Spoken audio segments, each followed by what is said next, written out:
नमस्कार friends, daily की तरह 6:09 का टाइम, कुछ और चीजें जीवन में वैल्यू एडेड करने का टाइम फेसबुक के माध्यम से। दोस्तों, ये कोरोना का एक महीना ऊपर का टाइम, लॉकडाउन का टाइम, उसमें बहुत सारी चीजें मानो बदल सी गई आज, है ना। कभी भी जिस सिटी का पॉल्यूशन इंडेक्स जीने लायक नहीं था, वो सारे दिल्ली मुंबई जैसे मेट्रो सिटीज का वो एटमॉस्फेयर ऐसा हो गया कि अभी वहां पे पॉल्यूशन इंडेक्स अपने लेवल पे है, मतलब जीने लायक कंडीशन वाला पॉल्यूशन इंडेक्स आ गया। पहली बार चीजें बहुत बदली, है ना। यहां पे हमें रीथिंक करना चाहिए, ऐसा मुझे लगा। यही बात है कि एक कदम जाके कहीं तो एक मुकाम पे हमें रुकना होगा, अभी हम जो जिस हिसाब से लाइफ जी रहे थे, वहां पे हमने वैल्यूज को कॉम्प्रोमाइज करना शुरू कर दिया था दोस्तों।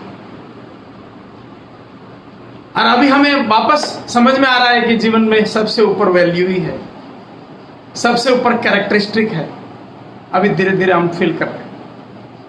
अब तक मैं कितने वीडियोस में, क्योंकि 6-7 साल से मैं हेल्थ के इंडस्ट्री में भी हेल्थ का काम कर रहा था, तो काफी सारे वीडियोस यूट्यूब में ऑथेंटिक अवेलेबल है, जहां पे हमने इतनी ज्यादा चीजों को खराब किया है, वो चाहे पानी के तौर पे हो, चाहे खाने के तौर पे हो, चाहे हवा के तौर पे हो।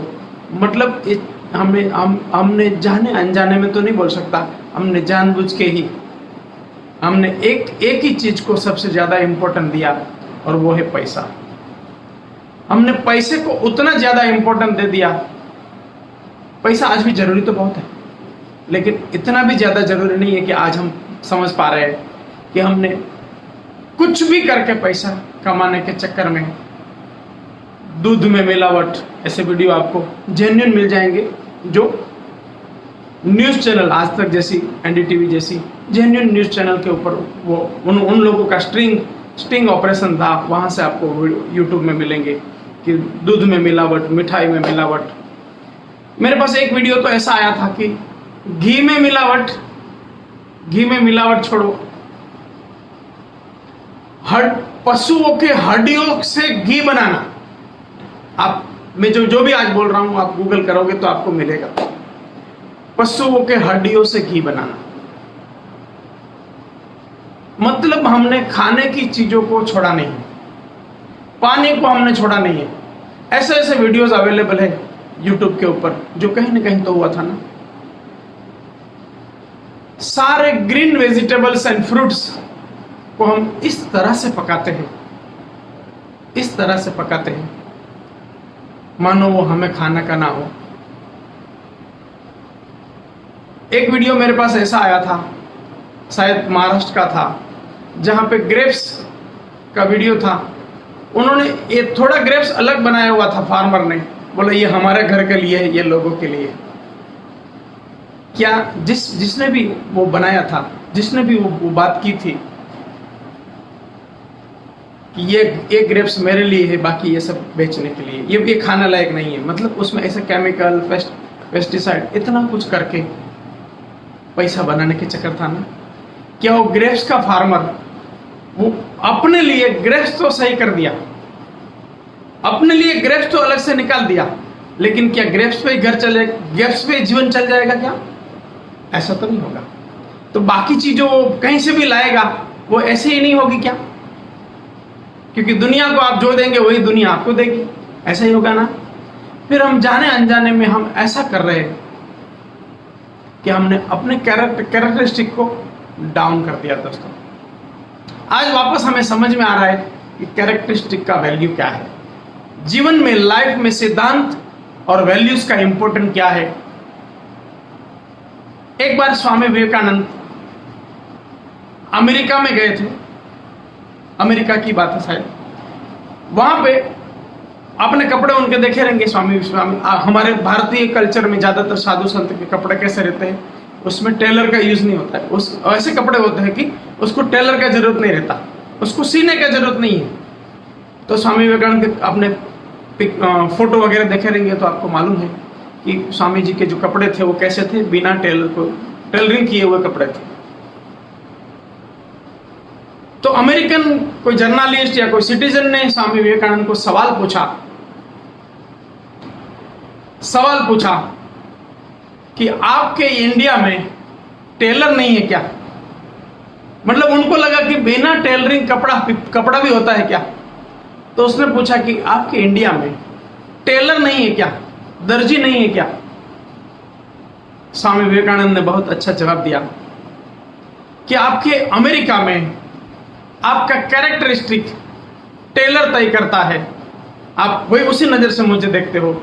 हमारे इंडिया में सिद्धांत एंड वैल्यूज कैरेक्टर तय करता है। आज के जमाने में देखा जाए तो पूरी दुनिया में, भारत में सब जगह पे इमेज गुरु, इमेज कंसल्टेंट, इस तरह से इमेज बननी है क्या? इस तरह से कभी इमेज नहीं बननी है। जीवन में वैल्यूज एंड सिद्धांत को जब तक हम इंपॉर्टेंस नहीं देंगे, उनको हम प्रायोरिटी में नहीं रखेंगे, तब तक कितनी भी इमेज हो कोलैप्स हो जाती है। आज तक हमने पैसा के पीछे जाना कोई गलत नहीं है, मैं तो हमेशा मानता हूं 2-5 हजार करोड़ होना चाहिए, क्या गलती है? लेकिन ओनली पैसा गलत प्रॉब्लम है। ओनली पैसा, कुछ भी हो जाए मुझे पैसा चाहिए, वहां पे हमने सारी कैरेक्टरिस्टिक की धज्जियां उड़ाई, वहां पे हमने कैरेक्टरिस्टिक को डाउन किया। एक और मेरे पास न्यूज का कोई रिपोर्ट आया, न्यूज़पेपर का कोई आर्टिकल आया था, शायद तो मॉस्को का था। गोल्डमैन करके कोई कंपनी में वॉरेन बफेट का कोई इन्वेस्टमेंट होना था, और ये बात एकदम लिमिटेड लोगों को मालूम थी। उसमें से एक बंदा था जिसका नाम है रजत गुप्ता। उसको ये मालूम थी, उनको ये मालूम पड़ा कि इस कंपनी में वॉरेन बफेट का इन्वेस्टमेंट आएगा। इसका मतलब जैसे ही ये न्यूज मार्केट में जाएगी, गोल्डमैन के शेयर अपने आप ही ऊपर हो जाएंगे, और फिर वो अगर इस टाइम में सही टाइम है, अगर शेयर को खरीद लिया जाए और बाद में जब मार्केट अप हो तो बेच दिया जाए, तो बहुत बड़ा फायदा हो सकता है। उसने ये न्यूज अपने दोस्त इंडिया में, उनको एक फोन कॉल करके बताया कि इस तरह से गोल्डमैन के शेयर तुम जितना खरीद सकते हो खरीद लो, उतना ही खाली इंफॉर्मेशन दिया। दूसरे दिन वॉरेन बफेट ने वो इन्वेस्टमेंट किया, और इन्वेस्टमेंट करने की वजह से वो पूरी दुनिया में हल्ला मचा, क्योंकि वॉरेन बफेट एक इन्वेस्टमेंट का बहुत बड़ा, वर्ल्ड का सबसे ऊपर का नाम है। तो दूसरे दिन गोल्डमैन कंपनी का शेयर का बहुत ही बड़ा मार्केट ऊपर गया, और ऊपर गया वो जो रजत गुप्ता जिनके दोस्त ने ये शेयर खरीदे थे, मॉर्निंग में शाम को वापस भेज दिए। इन्वेस्टिगेशन कंपनी को या बोर्ड ऑफ डायरेक्टर को या कहीं डाउटफुल केस में आ गया कि ये मॉर्निंग में इतना बड़ा लॉट में ये एक बंदा खरीदता है और शाम को बेचता है, मतलब इसके पास कुछ तो इनसाइड इंफॉर्मेशन थी। पूरा इन्वेस्टिगेशन हुआ, केस फाइल हुआ फॉरेन की कोर्ट में, बहुत सारे प्रूफ, एविडेंस, टेलीफोन रिकॉर्डिंग, सारी चीजें सामने आई। जब ये प्रूव हो गया कि ये इनसाइड स्टोरी लीक करने का मामला है, मतलब एक कॉन्फिडेंशियल इंफॉर्मेशन को लीक करने का मामला है, लीक करने की वजह से ऐसा हुआ है। वहां पे उनको, जिन्होंने ये इंफॉर्मेशन लीक की थी, उनके ऊपर कोर्ट में केस हुआ, और वो 12 साल की उसको सजा हुई थी। ये जिसने भी ये लीक किया था, क्या वो रोड पे था? क्या उनके पास जीवन निर्वाह का कोई प्रॉब्लम था? क्या इतना पैसा, क्या वो साइकिल या बाइसिकल या बाइक से चलने वाला आदमी होगा? ऑब्वियसली नोट दोस्तों, ऑलरेडी करोड़ों में खेलने वाला बंदा, उसको ऐसा तो क्या हो गया कि इस तरह से वैल्यूज और सिद्धांत को नीचे लाके जीवन जीने लगे, क्योंकि ओनली मनी को हमने इंपॉर्टेंस दिया, ओनली मनी को हमने इंपॉर्टेंस दिया। ये समय अभी आया है। बहुत से दोस्तों से टेलीफोनिक या पर्सनली बात होती है, सब लोगों का एक ही बात होता है, जाने अनजाने में हम लोग बोल देते हैं कि ये ऊपर वाला एक ही लाठी से कितना बड़ा वार कर दिया, ये कोरोना का, सब धरे के धरे रह गए। सब लोगों को कहीं ना कहीं रिग्रेट तो हो रहा है कि ये इतना बड़ा पैसा, अगर मान लो कोरोना हो गया मुझे तो मैं चला जाऊंगा, तो इतना गलती करके मरने का क्या मतलब है। तो जीवन में वैल्यूज और कैरेक्टरिस्टिक छोड़ के जब जीवन जीते हैं तो जीवन में वो मजा ही नहीं है जीवन का। और इस बात के लिए फिर मुझे याद आए महात्मा गांधी। महात्मा गांधी का जीवन देखिए आप, उसके पास क्या था? उसके पास कुछ भी नहीं था। और आज आप देखिए उनके पास क्या नहीं है। महात्मा गांधी एक एज ए पर्सन, एक कैरेक्टरिस्टिक बिल्ड जब नहीं हुआ था, जब स्टार्टअप का था, उनके पास क्या था? नथिंग, कुछ नहीं था। और आज मैं आपसे बात कर रहा हूं, उस समय महात्मा गांधी के पास क्या है? आप बोलेंगे क्या नहीं है? It's called characteristic. इसको बोलते हैं कैरेक्टरिस्टिक। महात्मा गांधी के, उन्होंने सत्य और अहिंसा, उस दो बातों को जीवन में इतना बड़े लेवल पे जीवन में जी के दिखाया। दोस्तों होता क्या है, कैरेक्टरिस्टिक क्या होता है? आपके पास इंफॉर्मेशन तो है, लेकिन इंफॉर्मेशन को आप जीते हैं तब एक कैरेक्टरिस्टिक बनता है। आप जानते तो है, मैं और आप जानते नहीं, ऐसा थोड़ी है। हम लोग जानते नहीं, ऐसा थोड़ी है। जानते तो सब है कि ये गलत है, ये सही है। ऐसा कौन है जो नहीं जानता है? गलत को गलत नहीं जानता, सही को सही। लेकिन गलत को गलत जानते हुए वो भी कर देता है, इसका मतलब वो सिद्धांत और वैल्यूज को जीवन से इंपॉर्टेंस नहीं दे रहा, या तो उसको कॉम्प्रोमाइज करके जीने का बात कर रहा है। महात्मा गांधी मुझे इसलिए याद आए कि उन्होंने ये सत्य और अहिंसा, ये दो सिद्धांत के ऊपर अपने जीवन को जीने का एक निर्णय लिया, और धीरे धीरे उनका कैरेक्टरिस्टिक कैसा बना। लोग उनके पीछे जान देने के लिए रेडी हो गए। हम लोग क्रिटिसाइज करने के लिए तो बहुत सारी चीजों को क्रिटिसाइज हो सकता है, लेकिन गांधी जी के पीछे उस समय विदाउट एनी मीडिया, कोई भी मीडिया नहीं था, विदाउट एनी मीडिया पूरा देश स्वयंभू कर्फ्यू जैसा हो जाता था। ये कौन सी ताकत थी? ये कौन सी ताकत थी? ये कैरेक्टरिस्टिक की ताकत थी, उनका खुद का जीवन की ताकत थी। उन्होंने जीवन में इतना वैल्यूज और सिद्धांत को छोड़ के कुछ नहीं होगा, इसको जीवन में एक हर कदम पे जिया करके उनकी ये इमेज बनी। तो वैल्यूज और इमेज में जब हम जीने लगेंगे तो हमें कोई इमेज गुरु चाहिए क्या? वैल्यूज और सिद्धांत पे हम जीने लगेंगे तो हमारी इमेज ऐसी बनती है, सारा नेचर हमारे तरफ आता है। शुरू में थोड़ा लगता है कि कभी आज के जमाने में जो लोगों को लगता है कभी कि आज के जमाने में सच्चे लोगों का है ना समय नहीं है। ऐसा नहीं है। सच्चे लोगों को थोड़ी एग्जाम लगेगी, लेकिन एक समय तो आता है वैल्यूज और सिद्धांत पे जीने वाले का, कि जिनके पास फिर पूरा नेचर उनके पास रिसोर्स बन जाता है।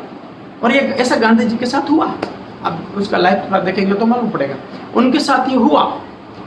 उनके साथ ऐसा पूरे इंडस्ट्रियलिस्ट उनकी संपत्ति उनको देने के लिए रेडी हो गए। क्यों? ऐसा कौन सा ताकत था, ऐसे कौन सा पावर था जो इंडस्ट्री, उनको जरूरत भी क्या थी? बड़े बड़े उद्योगपति उस जमाने के, उनको गांधी जी की जरूरत क्या थी?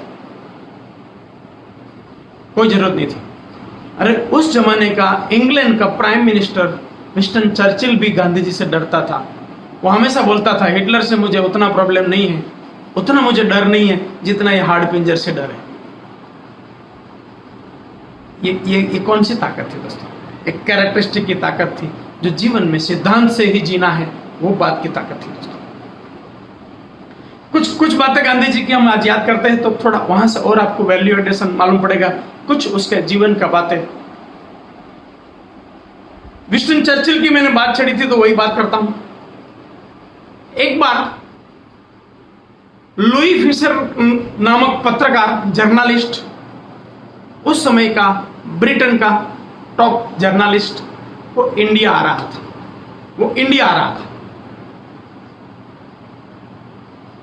विंस्टन चर्चिल को मिलने गया। आप जानते हैं पूरी दुनिया में बड़े बड़े जर्नलिस्ट रहते हैं, वो उसका पॉलिटिक्स में भी अच्छा सा वो रहता है। विंस्टन चर्चिल को मिलने गया कि मैं इंडिया जा रहा हूं, तो आपसे फॉर्मली मिलने आया। विंस्टन चर्चिल ने जो बात बोली कि तुम पूरा भारत में जाओ, सब कुछ करो, महात्मा गांधी को नहीं मिलना, महात्मा गांधी को नहीं मिलना।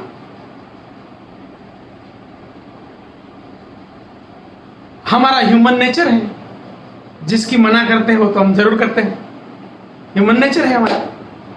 विंस्टन लुई फिशर इंडिया आए और पूरे भारत में जो मिशन से वो आए थे, वो मिशन पे भी पूरा भारत का भ्रमण भी किया, और एंड में वो अहमदाबाद में साबरमती आश्रम गांधी जी को मिलने आए। जब ये गांधी जी को मिलने आए, अभी कोई चर्चा नहीं हुई, गांधी जी के बारे में पूरी जानकारी नहीं है। उस समय मीडिया का युग नहीं है जो पूरी pictures and movies and records and Wikipedia and Google and ये सारी चीजों को करके, आज के जमाने में तो हम कोई भी प्रेजेंटेशन हो या कोई भी बिजनेस का या कॉर्पोरेट का या कोई भी प्रेजेंटेशन हो, तो हम पहले पूरी इंफॉर्मेशन के साथ जाते हैं ना। वो तो ये जमाना नहीं था। ऐसे ही आए साबरमती नदी के किनारे पे, उस समय का आश्रम आए। किसी जैसे आश्रम में एंटर होते हैं, किसी को पूछा कि महात्मा गांधी से मिलना है, और मैं लुई फिशर ब्रिटेन का बहुत बड़ा पत्रकार, जो भी उन्होंने अपने बारे में बताया, जो भी बंदा था उसने बताया कि गांधी जी को ऐसे पॉइंट आउट करते हुए कि वहां पे आप वहां पे जाइए करके। दूर से लुई फिशर ने देखा गांधी जी ओपन ग्राउंड में एक मैट के ऊपर बैठे थे। गांधी जी का बैठने का वो स्टाइल आपको मालूम रहेगा, दोनों पैर को मोल्ड करके बैठने का उनका ये फेमस स्टाइल, उसी स्टाइल में वो बैठे हुए। अभी कोई बातचीत नहीं हुई है, कोई चर्चा नहीं हुई है। उसने दूर से देखा, और देखते बाद में उन्होंने एक गांधी जी के ऊपर किताब लिखी है, और उस किताब, लुई फिशर की बात कर रहा हूं, लुई फिशर ने गांधी जी के ऊपर एक किताब लिखी है, और उसी किताब के ऊपर से गांधी जी के ऊपर एक मूवी बनी है। शायद एडनबरो ने वो मूवी, एडनबरो उसमें वो कैरेक्टरिस्टिक है, वो मूवी है, वो लुई फिशर की किताब के ऊपर से बनी है। जो लुई फिशर ने गांधी जी के ऊपर एक किताब लिखी, उनकी बात कर रहा हूं। उस किताब में उसने सेंटेंस लिखा है जो इस घटना से जुड़ा हुआ है। जैसे उन्होंने देखा दूर से, उन्होंने सेंटेंस लिखा है किताब में, I saw an angel sitting on a mat, I saw an angel sitting on a mat. कोई बात नहीं हुई है, जिंदगी में पहली बार गांधी जी से मिल रहा है, वो भी दूर से देख रहा है, वो पहला ही सेंटेंस लिखता है, I saw angel sitting on a mat. What is this? It is the power of characteristics. ये उनके चारित्र का शक्ति था। फिर मिले, बातें हुई, बताया कि मैं इस तरह से ब्रिटेन से आ रहा हूं, पत्रकार हूं, जो भी। गांधी जी का उस समय शायद लंच टाइम होगा, तो बोला ठीक है आप बैठिए, आराम से बिठाया। फिर खाने का टाइम था, तो बोला आप ठीक है, बातें तो होती रहेंगी, अब खाने का टाइम है, आप खाने बैठो।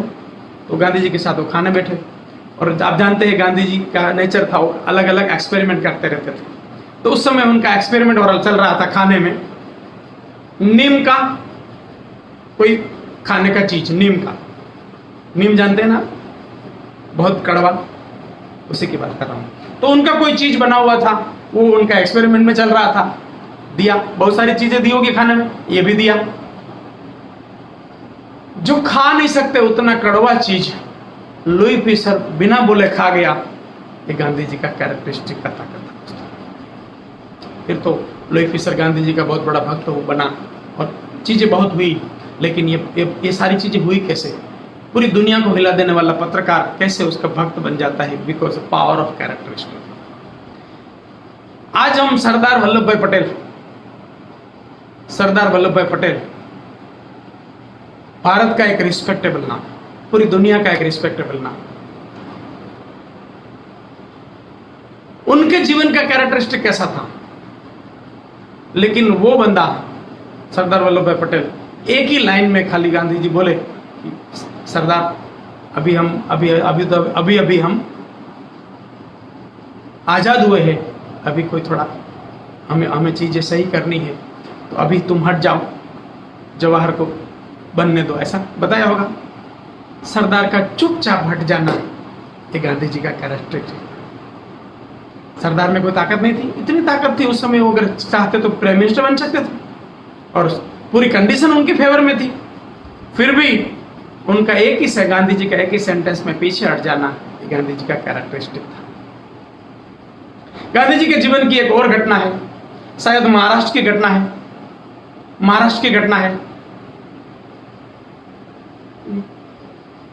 गड़ी की, शायद चंपारण की है, मैं थोड़ा मिस कर रहा हूं। तो गड़ी की खेती हो रही थी और जमींदारों के खिलाफ आंदोलन चल रहा था।